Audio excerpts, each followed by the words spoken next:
മക്കളെ എല്ലാവർക്കും നമസ്കാരമുണ്ട്. നമ്മൾ പറയാൻ പോണത് ഡിഫറൻഷ്യൽ ഇക്വേഷൻ എന്ന് പറയുന്ന ഒരു പാഠത്തിലെ വളരെ ഇമ്പോർട്ടന്റ് ആയിട്ടുള്ള ഒരു സാധനമാണ് ലീനിയർ ഡിഫറൻഷ്യൽ ഇക്വേഷന്റെ സൊല്യൂഷൻ കണ്ടുപിടിക്കുക, ജനറൽ സൊല്യൂഷൻ കണ്ടുപിടിക്കുക, അല്ലെങ്കിൽ പറയും ഇന്റഗ്രേറ്റീവ് ഫാക്ടർ കണ്ടുപിടിക്കുക എന്നും പറഞ്ഞിട്ട് ചോദിക്കാറുണ്ട്. വളരെ ഇമ്പോർട്ടന്റ് ആണ് കേട്ടോ. അതൊക്കെ ഇതൊക്കെ പരീക്ഷയ്ക്ക് ചോദിച്ചതാണ്. ഇനി രണ്ട് മൂന്നൊക്കെ ഉണ്ട്, ഞാൻ ഇവിടെ എഴുതാൻ വിട്ടുപോയതാണ്. ഇതൊക്കെയാണ് എന്റെ ചോദ്യങ്ങൾ. ഓക്കെ, അപ്പൊ നമുക്ക് ആദ്യം എന്താണ് ഈ എൽ ഡി എന്താണെന്ന് ജസ്റ്റ് ഒരു ഐഡിയ പറയാം. അതിലത്തെ ചോദ്യം നമുക്ക് ചെയ്യാം. അപ്പൊ ലീനിയർ ഡിഫറൻഷ്യൽ ഇക്വേഷൻ എന്ന് പറഞ്ഞു കഴിഞ്ഞാൽ കഥ മനസ്സിലാക്കേണ്ടത് ഇങ്ങനെയാണ്. എൽ ഡി എന്നാണ് നമ്മൾ പറയാം, ലീനിയർ ഡിഫറൻഷ്യൽ ഇക്വേഷൻ. അതിന്റെ രൂപം ശരിക്കും സ്റ്റാൻഡേർഡ് രൂപം ഇങ്ങനെയാണ്: dy by dx plus P Y is equal to Q. ഇതാണ് അതിന്റെ സ്റ്റാൻഡേർഡ് ഇക്വേഷൻ. അപ്പൊ ഒരു ലീനിയർ ഡിഫറൻഷ്യൽ ഇക്വേഷൻ കണ്ടാൽ മനസ്സിലാക്കാൻ വെച്ചാൽ 3 ടേമുകൾ എടുക്കണ്ടാവും. നോക്കി നിങ്ങൾ ഇത് എല്ലാത്തിലും നോക്കിയേക്കണ്ട, 3 ടേമുകൾ ഉണ്ട്. 1 2 3 1 2 3 1 2 3 പ്ലസ് മൈനസ് ടേമുകൾ സെപ്പറേറ്റ് ചെയ്യാം. എല്ലാത്തിലും 3 ടേമുകൾ എടുക്കണ്ടാവും. അപ്പൊ തന്നെ ഏകദേശം മനസ്സിലാക്കിക്കോ, അത് എൽ ഡി ആയിരിക്കും കേട്ടോ. അതേപോലെ വേരിയബിൾ സെപ്പറബിൾ ഹോമോജിനിയസ് എന്ന് പറഞ്ഞ സാധനം ഉണ്ട്. അപ്പൊ അതിൽ നിന്ന് ഇതിന് പെട്ടെന്ന് തിരിച്ചറിയാനുള്ള മാർഗം എന്ന് പറഞ്ഞു കഴിഞ്ഞാൽ ഇതിൽ എന്തുണ്ടാവും, 3 ടേമുകൾ എടുക്കണ്ടാവും കേട്ടോ. ഇത് നോക്കണം, 3 ടേമുകൾ എടുക്കണ്ടാവും. ഇതില് പിയും ക്യൂവും ആരാന്നൊരു കഥയുണ്ട്. പിയും ക്യൂവും ആരാന്ന് വെച്ച് കഴിഞ്ഞാല് എക്സിന്റെ ടേംസ് ആയിരിക്കണം. എക്സിന്റെ ടേംസ് ആണ്. എക്സിന്റെ ടേംസ് ആണ് പിയും ക്യൂവും. അത് എക്സ് ഉള്ള മാത്രമല്ല, എക്സിന്റെ ടേം അല്ലെങ്കിൽ കോൺസ്റ്റൻസ് വേണമെങ്കിൽ ആവട്ടോ. എക്സിന്റെ ടേംസ് അല്ലെങ്കിൽ കോൺസ്റ്റന്റ്. അപ്പൊ ഇത് എങ്ങനെയാ നമ്മൾ ചെയ്യാന്ന് വെച്ച് കഴിഞ്ഞാൽ, ഇതിന്റെ സൊല്യൂഷൻ എങ്ങനെ കണ്ടെത്താന്ന് വെച്ച് കഴിഞ്ഞാല് നമുക്ക് അതിന്റെ ഒരു പരിപാടി ഇങ്ങനെയാണ്. നമുക്ക് ഇതിന്റെ സൊല്യൂഷൻ കണ്ടെത്താനുള്ള മെത്തേഡ് നമുക്ക് ആദ്യം പറയാം. സൊല്യൂഷൻ കണ്ടുപിടിക്കാൻ വേണ്ടിയിട്ട് ആദ്യം ഇന്റഗ്രേറ്റിംഗ് ഫാക്ടർ എന്ന് പറഞ്ഞ സാധനം കണ്ടുപിടിക്കണം. ഇന്റഗ്രേറ്റിംഗ് ഫാക്ടർ നമ്മൾ ഡിനോട്ട് ചെയ്യുക ഐ എഫ് എന്ന് നമ്മൾ എഴുതാറുണ്ട്. ഐ എഫ് കണ്ടുപിടിക്കാനുള്ള ഫോർമുല ഇങ്ങനെയാണ്: E raise to integral P D X. P എന്ന് പറഞ്ഞു കഴിഞ്ഞാൽ ഇവിടെ വൈന്റെ കൂടെ കിടക്കുന്ന സാധനത്തിന്റെ പറഞ്ഞ പേരാണ് പി. ഓക്കെ അല്ലെ? അപ്പൊ E raise to integral P D X ആണ് ഇന്റഗ്രേറ്റിംഗ് ഫാക്ടർ. ഇനി എങ്ങനെയാണ് ഇതിന്റെ സൊല്യൂഷൻ എങ്ങനെ എഴുതാന്ന് വെച്ച് കഴിഞ്ഞാൽ, സൊല്യൂഷൻ കണ്ടുപിടിക്കാനുള്ള പരിപാടി ഇങ്ങനെയാണ്: y into integrating factor. Okay അല്ലെ? y ഇൻറ്റു ഇന്റഗ്രേറ്റീവ് ഫാക്ടർ ആണ് is equal to integral. Okay അല്ലെ? ഇന്റഗ്രേറ്റിംഗ് ഫാക്ടർ ഇൻറ്റു നമ്മുടെ ക്യൂ ഡി എക്സ്. ഇതാണ് നമുക്ക് അതിന്റെ സൊല്യൂഷൻ. സൊല്യൂഷൻ എങ്ങനെയാ? y ഇൻറ്റു ഈ കിട്ടിയ ഇന്റഗ്രേറ്റീവ് ഫാക്ടർ കൊണ്ട് ഗുണിക്കുക സമം integral integrating factor into Q എന്ന് പറഞ്ഞ അപ്പുറത്തെ ആള് ഇൻറ്റു ഡി എക്സ് ചെയ്യുക. ഇത്രയുള്ള പരിപാടി നമ്മുടെ സൊല്യൂഷൻ കണ്ടെത്താൻ. അപ്പൊ ഓക്കെ അല്ലെ മക്കളെ? അപ്പൊ ലീനിയർ ഡിഫറൻഷ്യൽ ഇക്വേഷന്റെ ഫോർമാറ്റ് ഇങ്ങനെയാണ്: dy by dx p is equal to q. 3 terms ഉണ്ടാവും. അതിൽ പിയും ക്യൂവും എക്സിന്റെ ആൾക്കാരായിരിക്കും. പിന്നെ നമുക്ക് ഇന്റഗ്രേറ്റീവ് ഫാക്ടർ കണ്ടുപിടിക്കണം. ആദ്യം സൊല്യൂഷൻ കണ്ടെത്തുന്നതിനേക്കാൾ മുമ്പ് ആദ്യം ചെയ്യേണ്ടത് ഇന്റഗ്രേറ്റീവ് ഫാക്ടർ കണ്ടുപിടിക്കലാണ്. അതിന് വേണ്ടിയിട്ട് നമ്മൾ E raise to integral P D X എന്ന ഫോർമുല അപ്ലൈ ചെയ്യാം. എന്നിട്ട് സൊല്യൂഷൻ എഴുതാൻ വേണ്ടിയിട്ട് y into integrative factor is equal to integral integrative factor into Q D X ചെയ്താൽ മതി. കുഴപ്പമില്ലല്ലോ മക്കളെ? സംശയമില്ലല്ലോ? അപ്പൊ നമ്മൾ അതിലൊരു ചോദ്യം ചെയ്യാൻ പോവാണ്. നമ്മളതിൽ ആദ്യത്തെ ചോദ്യം തന്നെ നമുക്ക് അത് ചെയ്യാം. ആദ്യത്തെ ചോദ്യം ആരാ?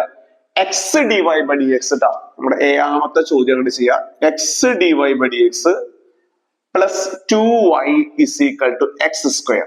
ഇതാണ് നമ്മൾ ചെയ്യാൻ പോണത്. അപ്പൊ നമ്മൾ ശ്രദ്ധിക്കാം, ഇത് ഇതേ രൂപത്തിലാണോ എടുക്കണേ നമ്മൾ ആദ്യം നോക്കണം. ഇതേ രൂപത്തിലല്ല. കാരണം ഇവിടെ D Y by D X ഒറ്റയ്ക്കാണ് ഇവിടെ, പക്ഷെ ഇവിടെ ഡി വൈ ബൈ ഡി എക്സിന്റെ കൂടെ എക്സ് ഉണ്ട്. അത് നമുക്ക് പാടില്ല. അപ്പൊ നമ്മൾ ഡി വൈ ബൈ ഡി എക്സിന്റെ കൂടെ നമ്മൾ എന്താക്കണം മക്കളെ? ആരും ഉണ്ടാവാൻ പാടില്ല, ഒന്ന് മാത്രമായിരിക്കും ഉണ്ടാവാൻ പാടുള്ളൂ. അപ്പൊ ആരാണോ ഡി വൈ ബൈ ഡി എക്സിന്റെ കൂടെ എടുക്കുന്നത് അയാളെ കൊണ്ട് മൊത്തം ഡിവൈഡ് ചെയ്യാം. സംശയമല്ലോ? അപ്പൊ ഇവിടെ നോക്കിയേക്കണ, ഇവിടെ എക്സ് കൊണ്ട് മൊത്തം ഡിവൈഡ് ചെയ്യാം, ഇവിടെ എക്സ് കൊണ്ട് മൊത്തം ഡിവൈഡ് ചെയ്യാം. ഇവിടെ കുഴപ്പമില്ല, സെറ്റാണ്. ഇവിടെ സെറ്റാണ്, ഇവിടെ സെറ്റാണ്. ഇവിടെ കോസ് സ്ക്വയർ എക്സ് കൊണ്ട് മൊത്തം ഡിവൈഡ് ചെയ്യുക. ഇവിടെ സെറ്റാണ്. ഇവിടെ 1 പ്ലസ് എക്സ് സ്ക്വയർ കൊണ്ട് മൊത്തം ഡിവൈഡ് ചെയ്യുക. ഇവിടെ സെറ്റാണ്. അവിടെ കോസ് എക്സ് കൊണ്ട് മൊത്തം ഡിവൈഡ് ചെയ്യുക. ഇവിടെ സെറ്റാണ്. സംശയമല്ലോ?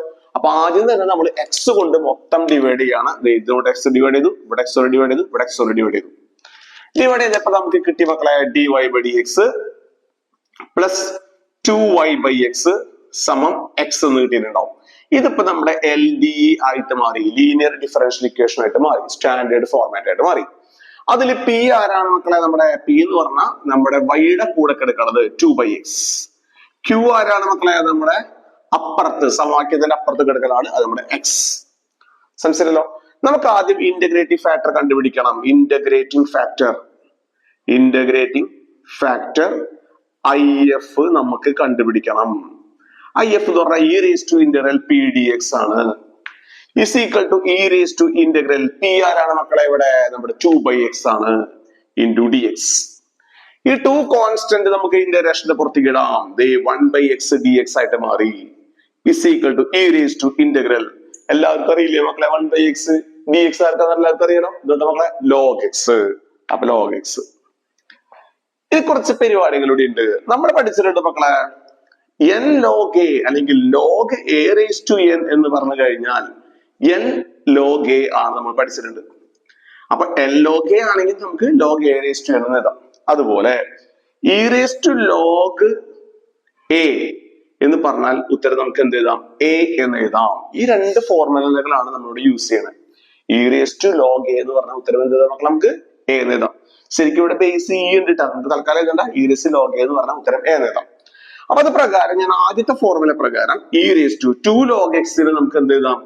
log x square എന്ന് എഴുതാം. കുഴപ്പമില്ലല്ലോ. log a raised to n n log a ആണ്. അപ്പൊ n log a എന്നാണ് log a raised to n. അപ്പൊ അതുപോലെ 2 log x നെ log x square എന്ന് എഴുതാം.